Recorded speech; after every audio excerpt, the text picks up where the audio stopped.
Chapitre 1086. Les membres du Gorosei parlent avec Im, et nous découvrons que chaque membre est un dieu guerrier. Défense, environnement, justice, finance, agriculture. Im veut utiliser Mother Flame. Dragon parle avec Sabo, et à la toute fin du chapitre, nous avons l'apparition d'un personnage qui, vous le verrez, joue un rôle crucial dans le monde de One Piece. Saint Garling Figarland. Bonjour à tous, je suis Rusensei, j'espère que vous allez bien. Aujourd'hui on parlera en détail des chevaliers divins, de leur commandant suprême dont Garling, de ses liens avec Shanks, de sa puissance, de ses combats passés, futurs et de son rôle. Im, Shanks, Newgate ou encore Dragon. Tous ces noms très importants sont liés à Garling d'une manière ou d'une autre. Préparez-vous à découvrir à quel point cet homme a été, est et sera important dans l'œuvre. Petite sponsor et on démarre.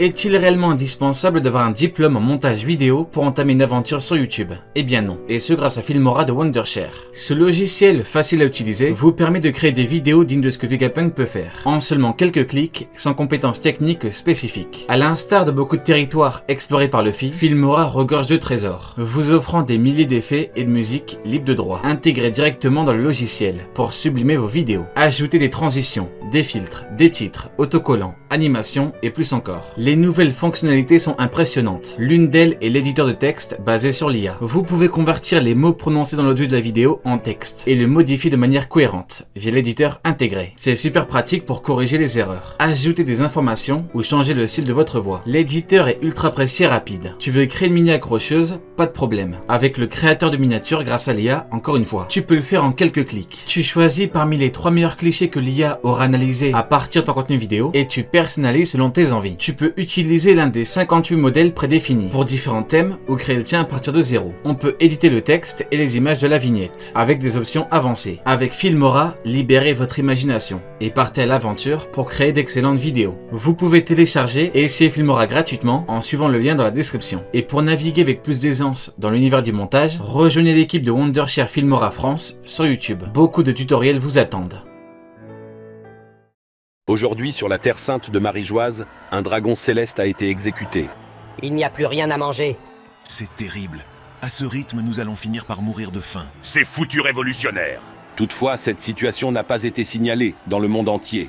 Celui qui a rendu le jugement était l'ancien roi d'un pays nommé God Valley. Il est actuellement le commandant suprême des chevaliers divins. Celui qui a été exécuté était l'homme qui avait défendu les hommes poissons. Protéger les hommes poissons? Pitoyable.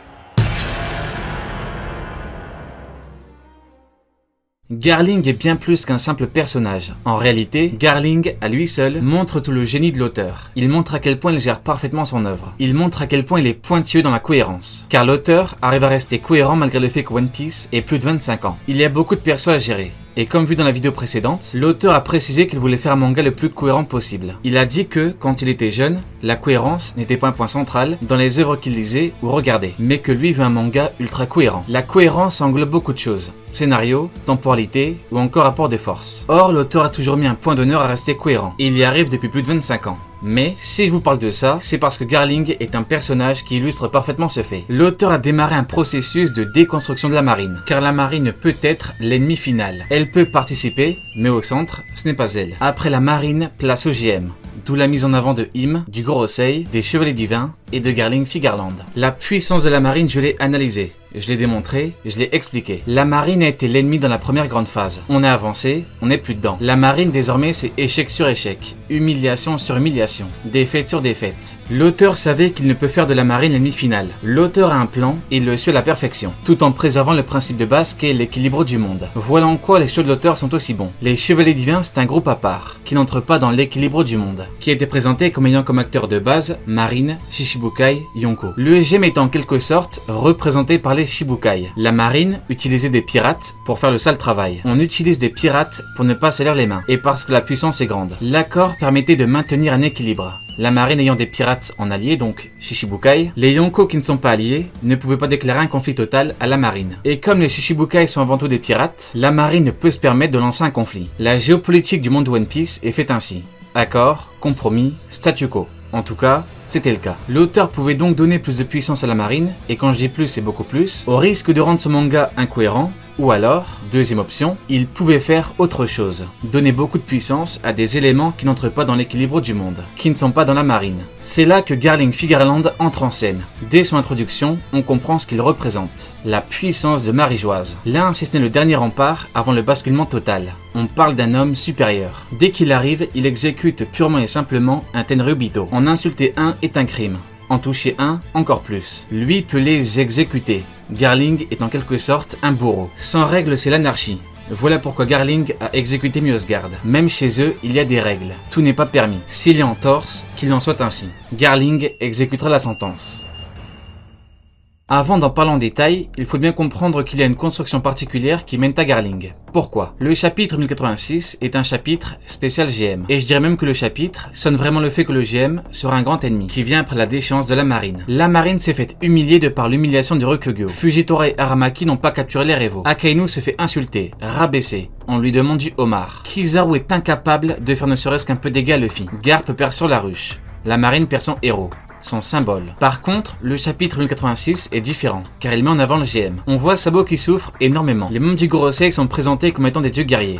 Im est toujours dans l'ombre, comme si l'auteur nous réservait quelque chose de gros. Dragon parle de Mother Flame, qui appartient au GM. Il en parle dans l'avant-dernière page. On tourne la page et bam, Saint Garling Figarland. Regardez un peu les Tenryubito. Pourtant, en haut de la page, ils disent ne plus avoir de pain, ne plus avoir de vivres. Voilà l'effet Saint Garling Figarland. Il y a un réel décalage entre Garling et Akainu. L'un est considéré comme un chien qui doit obéir sans répondre, et qui ne répond pas.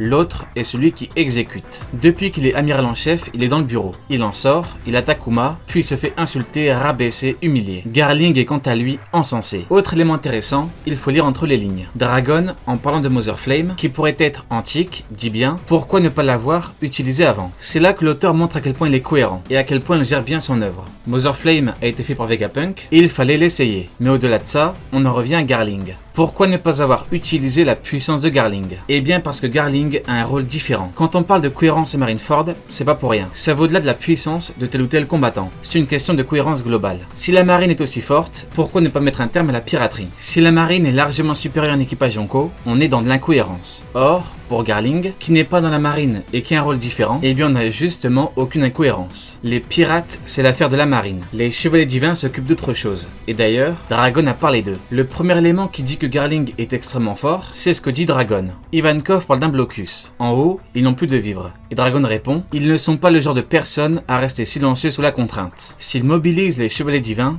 c'est là que la lutte va commencer. Dragon, qui est un ex-marine, ne parle aucunement de la marine. Pas des vice-amiraux, pas des amiraux, pas de l'amiral en chef. Pour lui, c'est vraiment chaud quand les chevaliers divins entrent en scène. Ce qui veut tout dire par rapport à Garling. Dragon est le chef suprême des révolutionnaires. Garling est le commandant suprême des chevaliers divins. Si Dragon doit affronter quelqu'un, ce n'est pas l'amiral en chef, c'est Garling. Et c'est là que ça devient intéressant.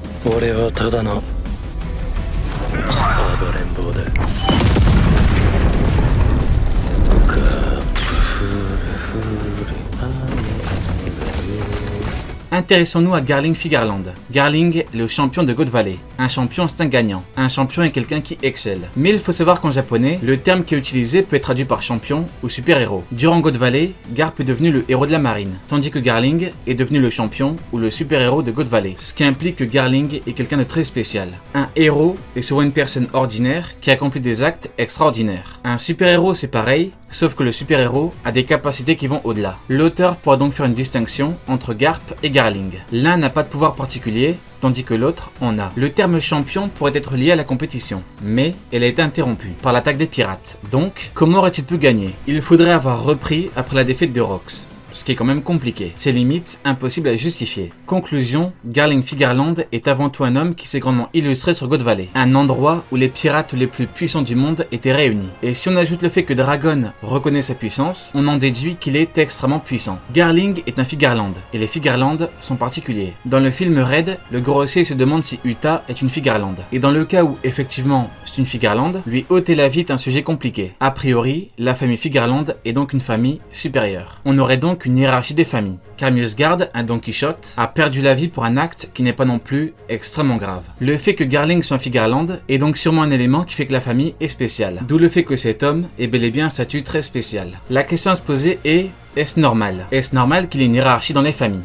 Eh bien en fait, oui. Il n'y a strictement rien de choquant. Garling représente la puissance. C'est un être à part. C'est le bourreau. Autre élément intéressant, Garling a un statut supérieur aux Tenryubito, qui sont supérieurs à n'importe quel membre de la marine. Sauf que lui est défini par sa puissance, en tant que chef des chevaliers divins. Ce qui fait donc de Garling ce qu'il est, c'est avant tout sa puissance. Le fait que Garling soit un noble, c'est l'élément de base. Sauf que lui est un combattant. Qui plus est, c'est le chef suprême des chevaliers divins. Et pour en revenir au sujet précédent, chez les chevaliers divins, il y a une hiérarchie. Donc, pourquoi pas chez les familles. Eiichiro Oda est un auteur qui joue beaucoup avec les chiffres, les références et la symbolique. Et en parlant de symbolique, plutôt, je parlais de la symbolique de la déchéance de la marine, et de l'avènement en quelque sorte du GM, dans la mesure où il est vraiment mis en avant. On l'a clairement vu sur Egghead, Kizaru est tombé, Saturne atterrit avec une forme démoniaque. Tout est dans la symbolique et dans la représentation. Après le chapitre 1086, donc en quelque sorte le chapitre Garling, on a eu un mois de pause entier. La dernière pause de un mois datait du 1053, quand Ryokugyo voulait la tête de Luffy. Sauf qu'après la pause, l'auteur révèle qu'il avait juste une grande bouche, que les amiraux n'ont rien pu faire à Marie-Joise, et qu'un con Bluetooth de Shanks suffit pour qu'il hurle et quitte le pays. Là, l'auteur fait un mois de pause en nous laissant sur Garling Figarland, après un chapitre entier qui nous dit que le GM sera désormais au centre de l'œuvre. Et, après le mois de pause, on en revient au cas de la marine, avec Garp sur la ruche. Un coup d'épée, un coup de poing, et la marine perd son héros. C'est limite un schéma qui pourrait devenir récurrent. La marine perd ou se fait humilier, le GM est mis en avant. Les amiraux ne font rien au Revo. Sabo a failli perdre la vie à cause du GM. Garling est mis en avant, Akainu se fait humilier, Garp perd. Kizaru se fait humilier, Saturne dévoile une forme démoniaque. Voilà en quoi Garling est aussi important. Garling symbolise un changement total de direction. Et on en vient à God Valley, car, il le dit bien, la marine derrière, nous, chevaliers divins, en avant. Il dit aux marines, restez en arrière, alors que dans la marine, il y a également Garp.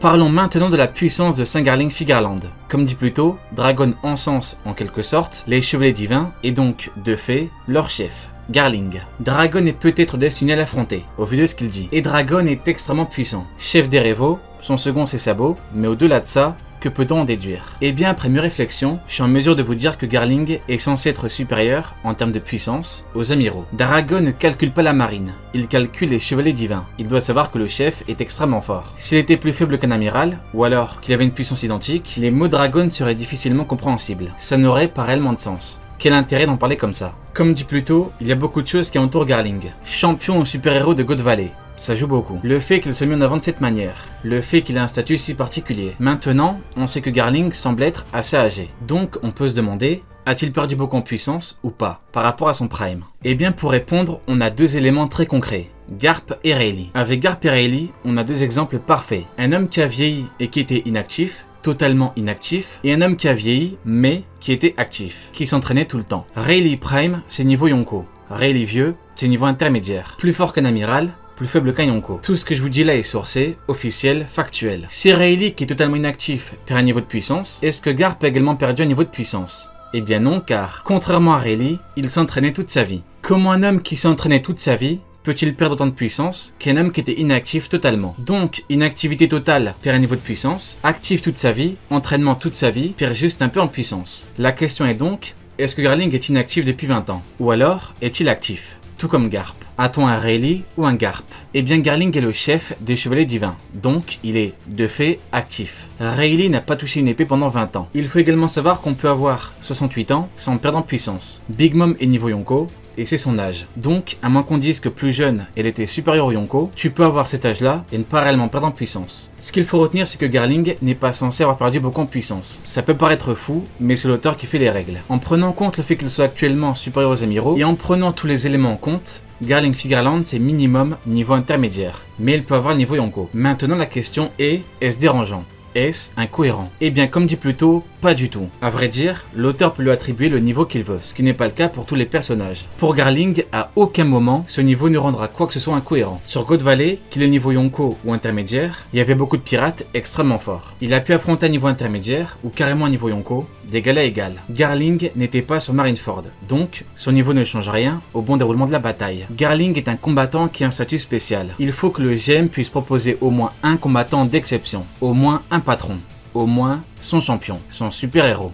Une hypothèse bien connue dit que Garling aurait fait une cicatrice à Newgate. En effet, Newgate parle d'un homme qui lui a infligé une cicatrice. L'hypothèse dit que c'est Garling car Garling pourrait être le père de Shanks, on en parle après. Et parce que Newgate parle du fait que la tête de Shanks lui rappelle cet homme. Si Newgate parle de lui, c'est compliqué à justifier, car Newgate Prime est supérieur au Yonko. Donc, à moins de dire que Garling est supérieur au Yonko, c'est compliqué. Par contre, on sait que Newgate, malade, a perdu un niveau de puissance. Donc, Garling aurait pu affronter Newgate de niveau Yonko. Mais le problème, c'est que Garling ne s'occupe pas réellement des pirates. Et surtout, dans quelles circonstances aurait-on eu un tel combat? Je pense donc que les chances que Garling lui inflige une telle cicatrice sont très minces.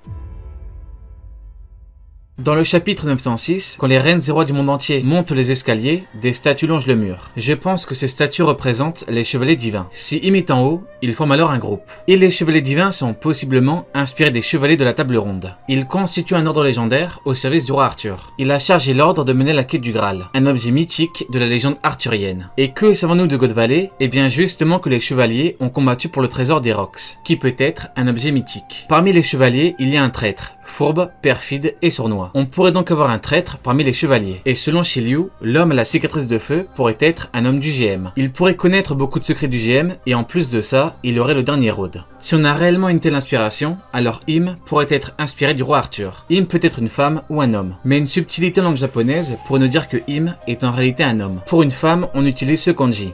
Pour un homme, ce kanji. Et pour Im, on utilise celui-là. Donc, on a sûrement un homme. Chevalier divin, roi Arthur. Autre élément intéressant, le Graal est décrit comme une pierre tombée du front de Lucifer. Et quand Sabo était en haut, il a parlé de vision d'enfer. Im a une forme démoniaque, référence à Lucifer. Selon une légende, le Graal permet d'avoir la vie éternelle. Im a sûrement la vie éternelle. Il l'appelle le Créateur. D'ailleurs, en parlant de Im, désormais je dirais il, en attendant la confirmation. Donc, en parlant de Im, il a une servante. Donc, les chevaliers doivent le connaître. Tout comme le Gorosei, ou à la limite, seul le chef, Garling. Malheureusement, on manque d'infos quant à la puissance du groupe.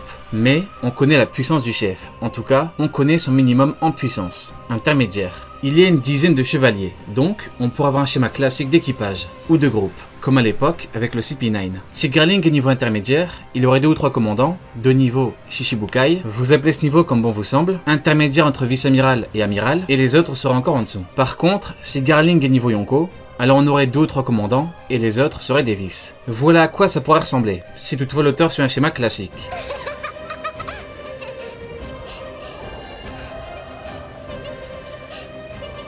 Maintenant parlons de Shanks. Le film Red suggère fortement que Shanks est un Figarland. Uta est la fille de Shanks, donc c'est sûrement une Figarland.